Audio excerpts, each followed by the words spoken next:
Nous allons ouvrir cette séance du Conseil donc, en tant que première adjointe pour maire sortant empêché. Donc je préside ce démarrage de Conseil et précise que la réunion d'installation du Conseil municipal doit se tenir selon les textes en vigueur entre le vendredi et le dimanche qui suit les résultats du scrutin. Je rappelle les résultats du scrutin qui ont eu lieu le 7 janvier 2024. Liste Gardons le Cap, 3101 voix, dont 26 sièges. Liste Agir autrement, 839 voix, soit 3 sièges. Vous trouvez ci-joint effectivement la liste des élus sur la liste. Donc je procède à la première délibération et pour cela, je vais passer la parole donc à notre doyen d'âge qui va présider la deuxième partie de cette séance. Donc je remercie Jean-Yves Guyot de bien vouloir prendre la présidence de cette séance. Oui, exactement, Jean-Yves.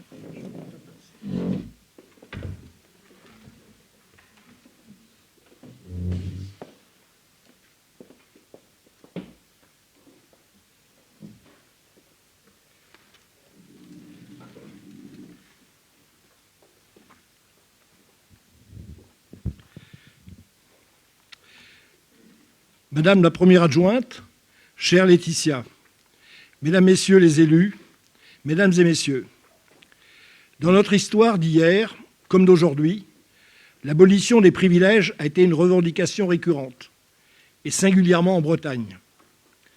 Pourtant, s'il est bien un privilège que l'on n'a jamais pu abolir, c'est bien celui de l'âge. Et c'est ce privilège de l'âge qui me conduit ce soir à présider l'ouverture de cette séance de conseil municipal, en vertu de l'article L. 2122-8 du Code général des collectivités territoriales, qui stipule que la séance de conseil municipal, au cours de laquelle il est procédé à l'élection du maire, est présidée par le doyen d'âge. Par contre, je n'imaginais nullement, lorsque Paul Ruodel m'a sollicité, en mars 1983, qu'un jour j'atteindrais ce privilège de l'âge, en me rassurant toutefois, comme Victor Hugo l'écrivait, puisque le privilège de l'âge, c'est d'avoir, outre son âge, tous les âges. J'ai donc le choix. Et ce jour finira par arriver au printemps 2020, lors de l'élection de la liste Agir avec nous, conduite par Pierre Breteau, et ce, en pleine période de Covid, ce qui nous avait obligés à migrer vers cette magnifique salle de l'EMC2, tout juste inaugurée par un concert mémorable de Barbara Hendricks, mais sans pouvoir cependant accueillir de public. Mais ce jour-là, toute notre équipe était présente, avec Nathalie, Jean-Louis et Pierre. Alors ce soir, comme vous pouvez l'imaginer, puisque vous aussi, mes chers collègues, vous avez vécu ces moments tragiques, c'est avec une immense émotion que je préside cette séance d'investiture, puisque la disparition brutale et injuste de Pierre, le 23 octobre dernier, nous a imposé une élection partielle et intégrale, dans un contexte émotionnel exacerbé, dans un contexte de sidération et d'incompréhension absolue. D'autant que 13 jours avant le décès de Pierre, notre collègue Jean-Louis Bataillé nous quittait également brusquement. Jean-Louis, homme investi, homme passionné par la transmission du savoir-faire, mais également du savoir-être, l'homme de l'intelligence de la main, et qui nous laissera cet émouvant message. Ne me pleurez pas, intense fut ma vie. D'autant également que 365 jours avant le décès de Pierre, Nathalie Legrette, adjointe aux affaires culturelles, nous quittait dans la plus grande discrétion après avoir lutté courageusement contre la maladie, et ce, quelques semaines après avoir été rayonnante au Festival Robinson, cette manifestation majeure à laquelle elle était si attachée, toute de jaune vêtue, comme pour mieux narguer l'issue fatale qui allait la toucher. Alors, quel magnifique symbole pour garder le cap de notre belle commune que Laetitia ait accueilli sur sa liste Gardons le cap, sa fille aînée Pauline, exemplaire dans les moments dramatiques vécus par sa famille. En mémoire de Nathalie, de Jean-Louis et de Pierre, je vous demande que nous observions une minute de silence.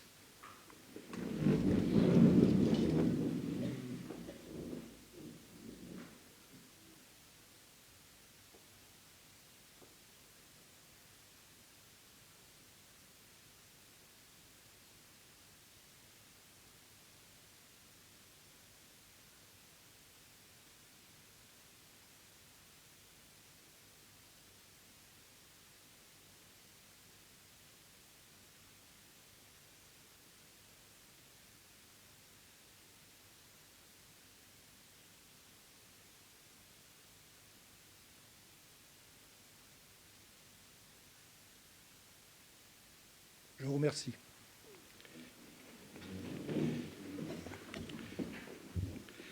C'est donc dans ce contexte ô combien émotionnellement fort que notre équipe a affronté cette campagne, unie sous la conduite de celle qui incarnait pleinement ces trois valeurs partagées avec Pierre: la conviction, l'action et la passion, le cap.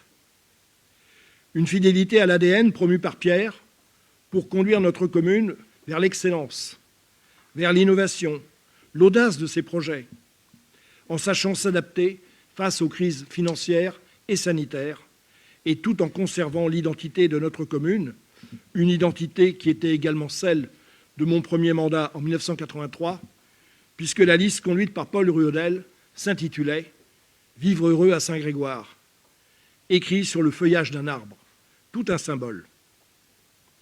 Et puis, puisque l'innovation fait partie de notre ADN municipal, Pierre n'aurait pu qu'approuver notre choix unitaire de solliciter la candidature de Laetitia pour poursuivre son programme de 2020 et que pour la première fois dans l'histoire de notre cité, c'est une femme qui se destinait à en devenir son édile et à poursuivre les engagements voulus par Pierre Breteau. Une femme qui a toujours excellé dans la gestion des finances publiques, que ce soit à titre professionnel qu'au titre de première adjointe en charge des finances de notre commune. À ce titre, il convient de souligner la reconnaissance de cette expertise, également par notre nouvelle minorité, qui, lors d'une de ses réunions de campagne, à la question de savoir comment la liste Agir autrement allait financer son programme, a répondu « La commune est très bien gérée et les ressources sont là ». D'où la conclusion d'une majorité d'électrices et d'électeurs grégoriens. Alors, pourquoi changer? Et puis pour nous, les élus, Laetitia est reconnue comme celle qui possède cette faculté de rendre compréhensibles les délibérations budgétaires, souvent rébarbatives, par des représentations budgétaires graphiques, imagées, comme celle de la maison baladeuse de 120 mètres carrés sur les communes métropolitaines de même strate. Et je suis certain que notre ancien collègue Christian Bigot, que j'ai aperçu tout de suite, partage ce même sentiment. Enfin, je ne peux pas ne pas évoquer ce qui restera pour moi, au même titre que les projets que j'avais portés dans mes anciennes délégations d'adjoints aux affaires économiques, comme Alphasis, la Polyclinique, l'Aquatonique, les centres Leclerc et Grand Quartier, comme l'un des grands moments vécus avec toi, Laetitia, avec Pierre, et également avec Mickaël, que je n'oublie pas, lors des 4 journées de négociations qui allaient aboutir à la concrétisation du centre aquatique Spadium. C'était il y a 12 ans déjà, avec au final de ces 4 journées de négociations, prévues dans le cadre juridique de la délégation de services publics, un coût divisé par 2 pour notre commune. Un souvenir encore vivace dans la mémoire de nos partenaires finistériens, dont celle de leur conseil financier, qui n'avait absolument pas prévu la pertinence de tes analyses, Laetitia. Dans ces conditions, les grégoriennes et les grégoriens n'ont pas hésité très longtemps pour t'accorder toute leur confiance. D'autant que, dans l'hommage émouvant que tu lui avais rendu le 27 octobre 2023, tu prenais l'engagement de poursuivre l'œuvre accomplie par Pierre pour notre cité, pour ses habitants, pour le développement harmonieux de notre commune et le bien-être des grégoriennes et des grégoriens. Et en concluant par cette phrase prémonitoire, « Pierre, nous allons garder le cap. » Et ce cap, Laetitia, tu l'as atteint déjà dimanche dernier. Tu l'as même dépassé, avec un score jamais atteint à Saint-Grégoire, soit 8 points de plus qu'en 2014 avec Pierre. Et nous sommes tous certains que Pierre est très fier ce soir de ton résultat, qui va désormais se poursuivre par l'installation du nouveau conseil municipal. Le propre du discours d'un doyen d'âge devant être suffisamment long pour capter l'attention de son auditoire, mais également suffisamment court pour ne pas le lasser, je vais désormais procéder à l'installation du nouveau conseil, mais préalablement souhaiter la bienvenue aux nouveaux élus des 2 listes, ainsi qu'au retour d'Alain Lehagre, et remercier Marie Aliaga, comme tu l'as fait Laetitia, dès dimanche soir, pour le caractère responsable et respectueux de la campagne qu'elle a menée.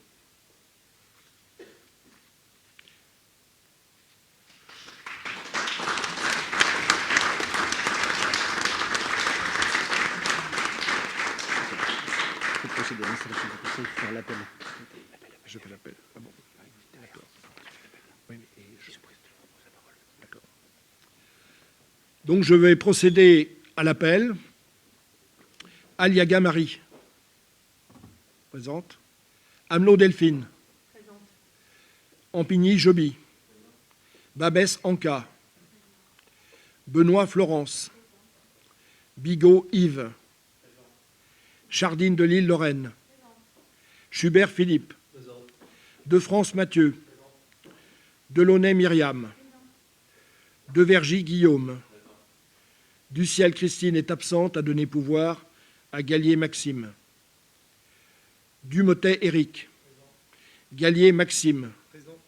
Gauthier Anne-Cécile. Gréveldinger Jacques. Guido Jean-Yves présent. Jucdé Jean-Claude. Quéré Emilienne.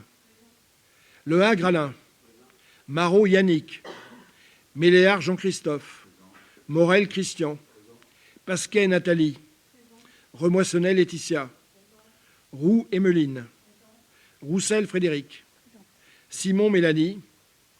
Absente. Pouvoir à Roussel Frédéric. Et Vinet Liliane. Le quorum est donc atteint. Et je vous propose, comme secrétaire de séance, de désigner notre Benjamin, Mathieu de France, qui va certainement l'accepter. Très bien. Je souhaite passer la parole à Marie Aliaga.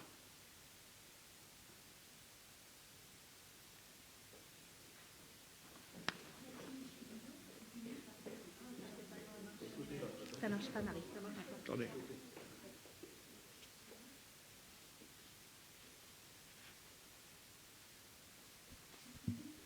Merci. Bonsoir, Monsieur Guyot. Merci beaucoup. Bonsoir à tous. Pour commencer, nous souhaitons offrir nos vœux à tous les grégoriennes, les grégoriens, à tous les membres du conseil municipal ici présents pour cette année 2024 qui s'ouvre sur des circonstances particulières à la mairie. Mais voilà, une année qu'on souhaite pleine de promesses, pleine de défis, pleine de débats constructifs et dans la continuité évidemment d'un fonctionnement municipal à l'écoute des grégoriennes, des grégoriens. Voilà, pour cette année, la liste Agir autrement est donc arrivée sur la commune. C'était, comme chacun s'en souvient, un souhait de Pierre Breteau qu'au sein de la vie municipale puisse être représentée la diversité d'opinions, de regards, pour plus de construction, pour plus de débats, pour des choses mieux argumentées, mieux établies. Et donc c'est avec beaucoup de joie, beaucoup de reconnaissance que nous sommes 3 élus de la liste Agir autrement à participer depuis aujourd'hui à la vie du conseil municipal. C'est avec beaucoup d'humilité aussi que nous entrons et que nous sommes prêts à travailler ensemble à 29 pour la commune. Nous partageons évidemment votre peine par rapport au décès, comme tous les grégoriens.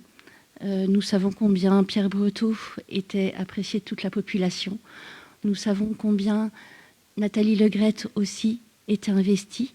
Et nous savons combien Jean-Louis Bataillé était un grégorien de longue date et connu de tous, au sein depuis le temps qu'il habitait sur la commune. Et nous regrettons aussi leur départ et leur absence ce soir.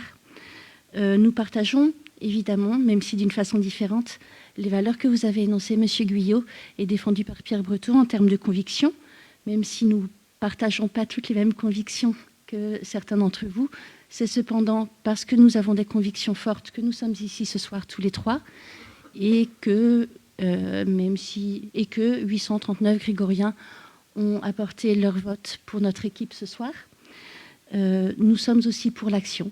Nous avons d'ailleurs mené campagne, tout comme vous, parce que nous savons que c'est une des clés de la réussite et parce que la réflexion sans action ne donne pas la même chose, surtout à la tête d'une commune. Et c'est aussi avec passion, comme vous, que nous sommes là, parce que nous aimons profondément cette ville et que nous voulons qu'elle corresponde à toutes, à chacun, et puis s'inscrire dans l'avenir, dans un avenir meilleur pour tout le monde. C'est donc aussi dans ce concept d'adaptation que vous avez nommé, M. Guyot, que nous nous retrouvons, c'est-à-dire nous adapter par rapport à une ville qui grandit, par rapport à un climat changeant, par rapport à une population changeante, et que nous souhaitons que les mesures prises par la ville correspondent davantage aux besoins, aux demandes de tous les grégoriens, avec une vision élargie que celle qui était jusqu'alors présente. Nous serons une opposition ou 3 élus constructifs. C'est ce que nous souhaitons depuis le début, c'est ce que nous avons souhaité pendant la campagne. Nous avons en effet souligné à la réunion publique que la ville de Saint-Grégoire était bien gérée et que tous les jours, on peut s'en réjouir grâce aux installations qui fonctionnent, grâce aux écoles qui fonctionnent, grâce aux services municipaux qui fonctionnent. Vous avez posé la question de pourquoi changer si la ville est bien gérée. Alors parce que pour être bien dans une ville, il ne suffit pas qu'elle soit bien gérée. Le fait qu'elle soit bien gérée permet que les choses fonctionnent jour après jour. Mais ça ne permet pas forcément que toutes les adaptations soient prises en compte, soient anticipées et que tous les besoins particuliers soient considérés. C'est pour ça que nous avons souhaité monter une autre liste. Pas pour critiquer la gestion en place, du tout, mais pour proposer d'autres choses, d'autres regards, avec notre vision différente, notre vision d'une liste de gauche. Merci pour votre discours. Merci Madame Remoissonnet pour votre accueil. Et merci à tous de nous accueillir parmi vous ce soir. Et nous souhaitons une bonne réussite à nos années de travail ensemble. Merci.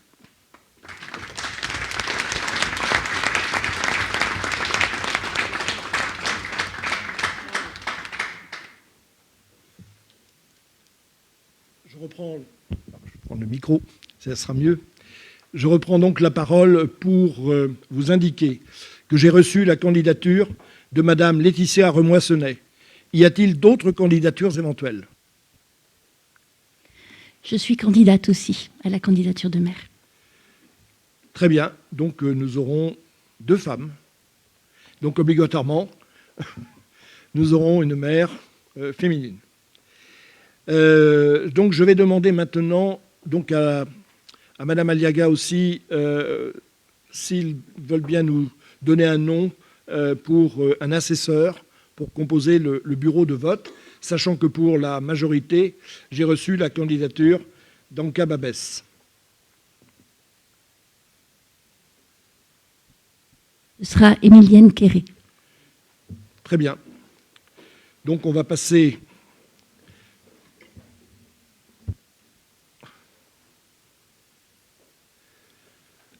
Alors, pour la commodité, est-ce qu'on fait comme d'habitude? Non, on fait tourner l'urne plutôt, ou hein, c'est plus simple. Alors je rappelle que pour le bureau de vote, on a 2 assesseurs. Nous avons notre secrétaire et la manipulation des bulletins lors du dépouillement de comptage des votes est effectuée par une seule personne et le comptage est validé par l'autre personne qui, elle, ne touche pas au bulletin.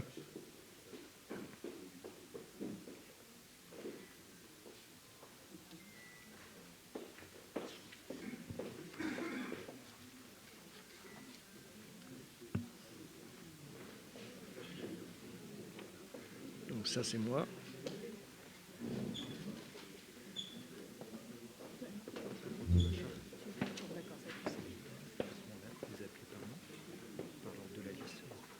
Oui, oui.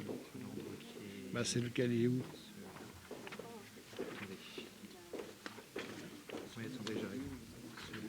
Ouais. Ah non, c'est pas l'ordre de la liste. Bah non.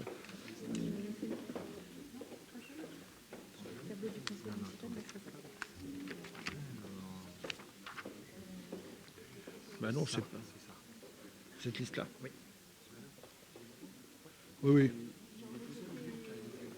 Non, tout seul. Non, tout seul, tout seul. Donc, ici, on a ce Oui. cinq. Alors là, j'appuie où, là, s'il ne marche plus? S'il marche toujours? Oui.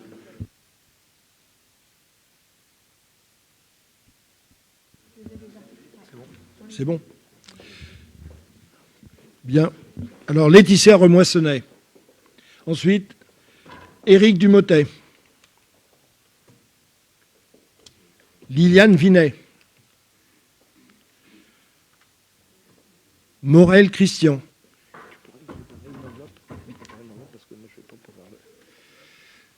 Pasquet Nathalie. Merci. Gallier Maxime. Roussel Frédéric. A priori, c'est moi après. Tu reviens. Guyot Jean-Yves.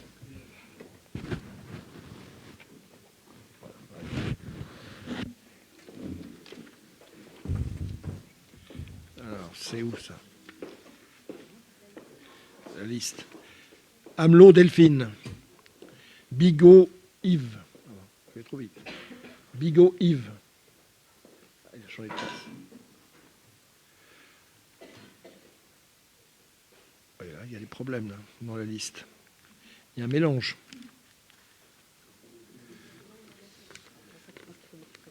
Ouais. On va revenir. Bigot Yves. Le Hagre, Alain. Ouais. Juc D, Jean-Claude. Alors du ciel, elle n'est pas là.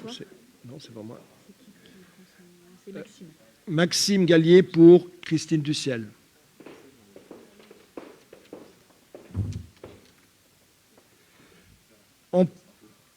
Ampigny Joby. Schubert Philippe.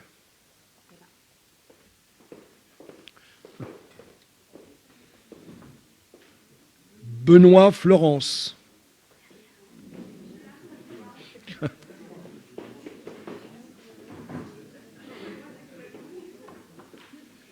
Méléard Jean-Christophe.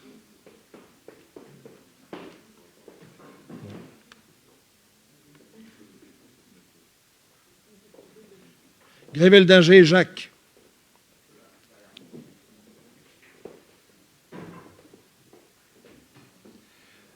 Devergy Guillaume.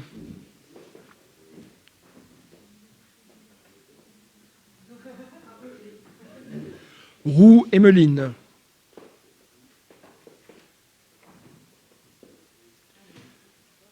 Babès Anka.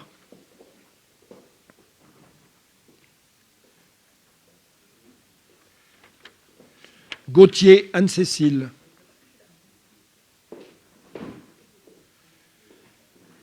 Simon Mélanie a donné pouvoir à Frédéric Roussel. Delaunay Myriam.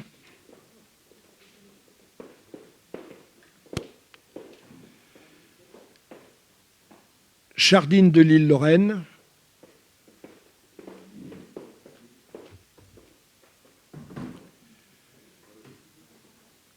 De France Mathieu.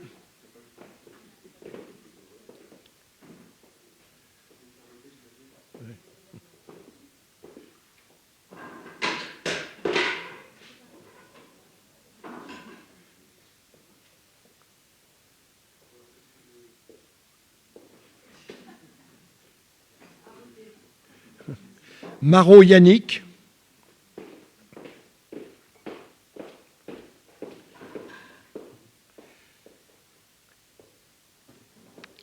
Aliaga Marie. Et Kéré Émilienne.